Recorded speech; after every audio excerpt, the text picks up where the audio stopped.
Magsipo tayo sandali. Muli mga kapatid, magandang gabi po sa inyong lahat. Happy Easter po sa inyong lahat. Pakibati yung ating katabi ng Happy Easter. Palapakan natin ang Panginoong Diyos.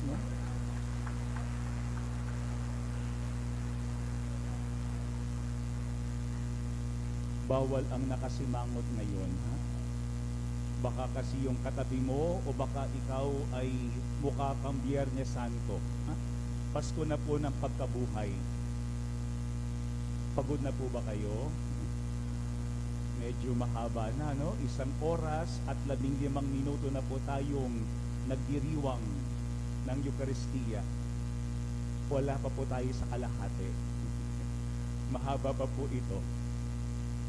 Mga kapatid, ngayong bisperas ng Pasko ng muling pagkabuhay, magandang ating tanungin yung ating mga sarili, ano ba yung ating mga concerns sa buhay? Ano ba yung iyong concern sa buhay? Siguro iba-iba tayo ng mga concerns sa ating buhay.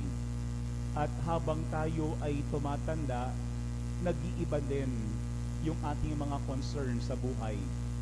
Baka nung bata tayo, yung concern lang natin ay meron ba akong makakalaro? Baka nung bata tayo, yung ating concern lamang ay ako ba ay merong maipapasang homework?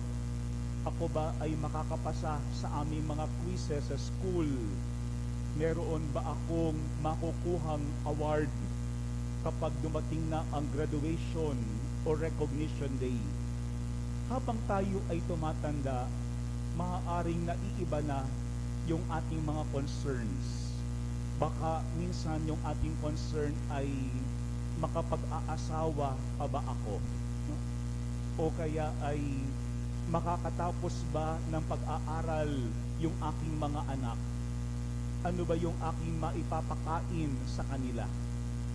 Ako ba ay magiging mabuti magulang? Iba't iba tayo marahil ng mga concerns sa ating buhay. At tingin ko, maliit man o malaki, yung pong ating mga concerns sa ating buhay, ang lahat ng concerns na yaan ay valid. Bakit? Kasi merong pinagmumulan yung ating mga alalahanin or concern sa ating buhay. Hindi natin pwedeng maliitin yung concern ng ating kapwa. Hindi natin pwedeng baliwalain yung concern ng iba't ibang mga tao sa paligid natin. Sabi ko nga, iba't iba tayo ng mga concern or alalahanin sa ating buhay. Ito pong ating ebanghelyong ito, kung inyong mapapansin, yung mga babae ay nag-usap-usap. Ano ang kanilang concern? Siguro kapag yung mga babae ngayon ay nag-uusap-usap, ano po ba ang inyong concern? Ano ba ang masarap na tanghalian? Ano ba ang magandang putahe na ihahanda? Ano ba yung aking gagawin sa aking asawa o sa aking mga anak?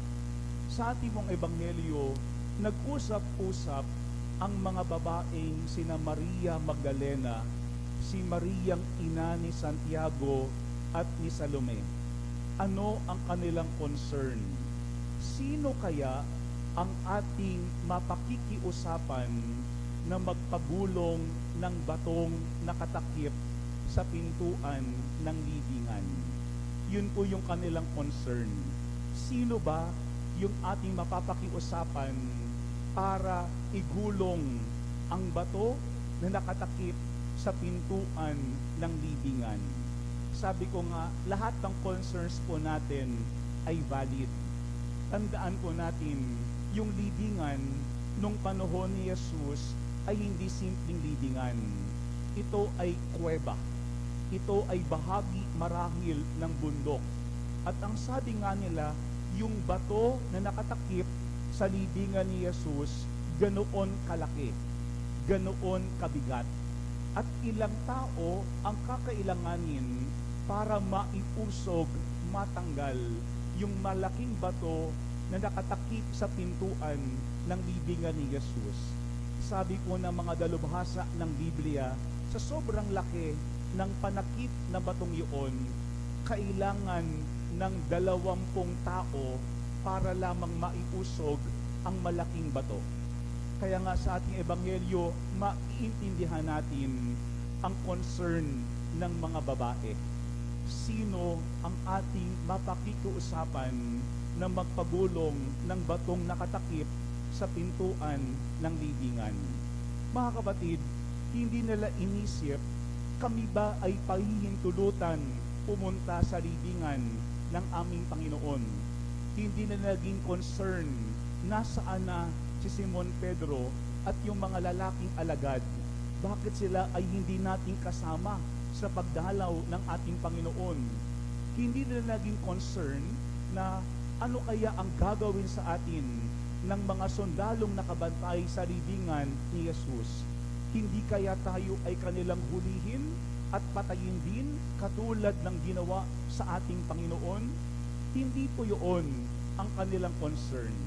Ang kanilang concern ay sino ang ating mapapakiusapan na iusog ang bato na nakatakip sa libingan ng ating Panginoon.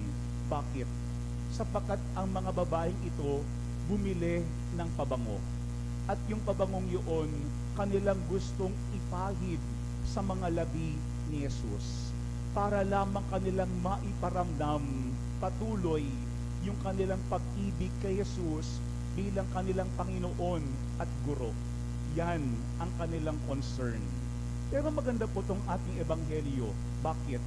Sapagkat ano ang sinasabi ng ating ebanghelyo sa ngayon? Napakalaki ng batong iyon, kaya ganoon ang sabi nila. Ngunit nang tanawin nila ang libingan, nakita nilang naigulong na ang bato. Nakita nila na naigulong na ang bato. Mga kapatid, sa ating buhay, madalas, marami tayong mga concerns. Paano kapag ako ay hindi makatapos? Paano kapag ako ay hindi naging mabuting asawa? Paano kapag wala akong maipakain sa aking mga anak? Paano kapag hindi naging maganda yung aming kinabukasan? Paano kapag hindi gumaling yung aking malubhang karamdaman? Parami tayong mga concerns sa ating buhay. Pero mga kapatid, sa araw na ito, sa gabing ito ng Pasko ng Pagkabuhay, ang 4 na ebanghelista, isa lamang ang laging binabanggit. Ano yun? Naigulong na ang bato na nakatakip sa libingan ni Jesus. Naigulong na ang bato na nakatakip sa libingan ni Jesus.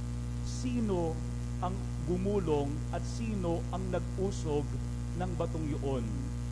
Hindi mga alagad, hindi ang mga sundalo, hindi ang mga kapitbahay, lalo tigil sa lahat, hindi ang mga babae na binanggit sa ating ebanghelyo sa ngayon.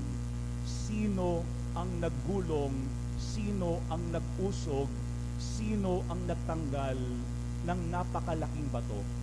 Walang iba kung hindi si Jesus. Mga kapatid, yan ang Pasko ng muling pagkabuhay.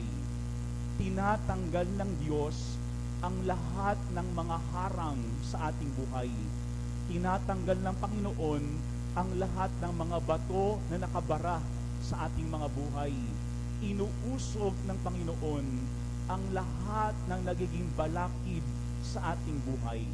Pero magandang pagnilayan po natin ang bagay na ito.